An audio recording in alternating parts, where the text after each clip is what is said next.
जी अस्सलाम वालेकुम। अब हम बनाने लगे हैं कुरेशे की मदद से जग का कवर।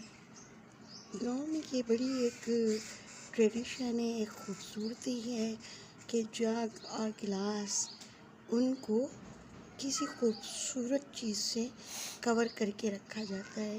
वैसे भी पानी वगैरह को मक्खी मच्छर से बचाना के लिए और तरह के कवर दिए जा सकते हैं, लेकिन यहाँ ख़वातीन अपने सुगड़ापे की मदद से कुरेशे के रुमाल या फिर वैसे कढ़ाई करके चीज़ें तैयार करती हैं।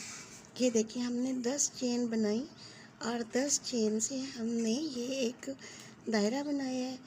अब हम बनाएंगे 2 चेन बना के हमने इस तरह से धागे को पकड़ा और वापस हमने अंदर की तरफ एंटर किया।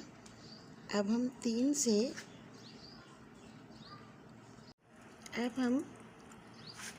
2 से फिर उसको 1 में तब्दील कर देंगे। ये देखिए, फिर हमने एक घर उठाया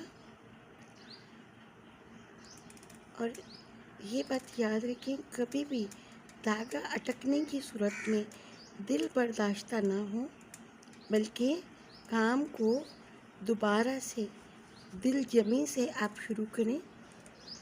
ये देखिए, इसके बाद फिर आप एक घर और बनाएंगे और उसी सर्किल में, उसी जगह में, उसी चेन के अंदर इसको दोबारा बनाएंगे। फिर हमने एक जंजीर बनाई और उससे अगले में इसे एंटर किया।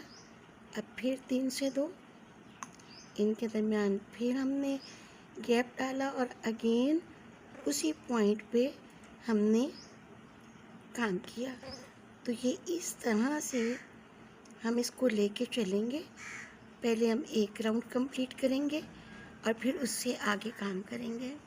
ये देखें, फर्स्ट राउंड के बाद हमने सेकेंड राउंड दिया और उसके बाद थर्ड राउंड। तो हमारी चीज़ की ये शक्ल बन चुकी है। अभी हम इसको मज़ीद कंटिन्यू करेंगे।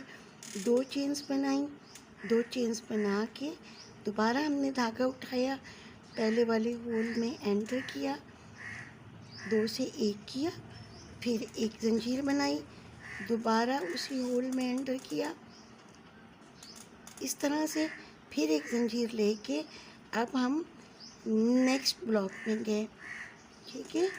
और नेक्स्ट ब्लॉक में फिर जंजीर लेके अगेन, ये हम इसलिए कर रहे हैं ताकि राउंड का बाहर वाला राउंड कंफर्टेबली मूव कर सके। ये देखिए, हमने 2 चेन बना के अब उसके बिल्कुल बेस में गए हैं और हमने 3 से 2 और 2 से 1 जंजीर बनाई, दोबारा धागा उठा के अगेन उसकी बेस में गए और हमने इसको ये शक्ल दी। अब हम देखते हैं इसकी जहाँ लंबाई पूरी हो रही है ना, उस पॉइंट पे हम इसे स्टिच कर देते हैं। ये देखिए, एक कर्व सा बन गया है। ये देखिए, एक कर्व की शक्ल आ गई है। हम इसे दोबारा इसी तरह करेंगे, 1 2, 2 के बाद दोबारा उसकी बेस में से हम धागा लेंगे, 3 से 2, दोबारा धागा उठाया, वापस उसी पॉइंट पे गए, ये देखिए, दोबारा हम उसी पॉइंट पे गए, 3 से 2, 2 से 1, फिर हमने उसी तरीके से इसे मैनेज करना है। अब अगर आप ये देखें तो ये इसमें एक तरह के ना ये कर्व आने शुरू हो गए हैं। अब ये देखिए, करते करते हमारा ये दायरा, ये सर्कल इस तरह से कंप्लीट हो रहा है। इसके ये सारे बाहर कंगूरे या कटवर, जो भी इसको आप नाम दें, ये एक शेप आ चुकी है। अब मज़ीद हम इस डिज़ाइन को बढ़ाएंगे। हमने पहले ये जो कर्व तैयार कर ली हैं, इन कर्व के गिर्द जो हम राउंड लगाना चाहते हैं उसको हम कुछ इस तरह से करेंगे कि हम 10 चेन निकालेंगे। 1,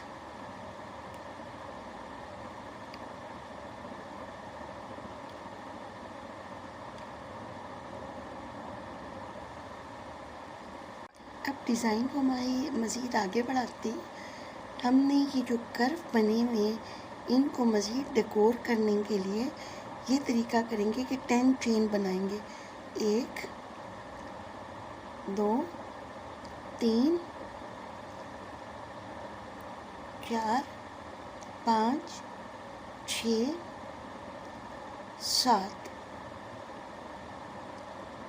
और एक ये 8 चेन पे हम देखते हैं कि ये हमारा कर्व अच्छा लग रहा है तो हम इसे यहाँ अटैच कर देते हैं और 2 से 1 बना लेते हैं ये इस तरह से।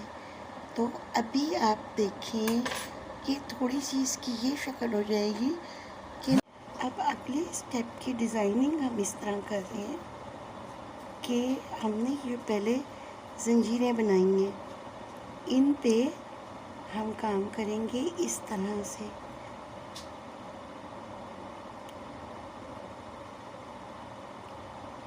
एक,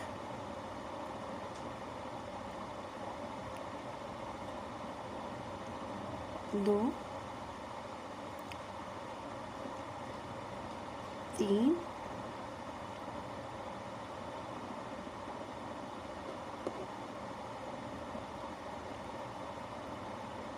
4,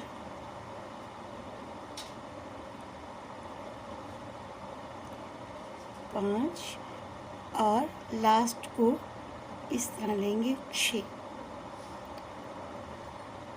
ये याद रहे कि हमने 6 जंजीर ही बनाई थी, 6 जंजीर बना के अटैच की थी और अब उनके ऊपर हम मज़ीद इसको इस तरह से बढ़ाएंगे और इसकी खूबसूरती में इजाफ़ा करेंगे।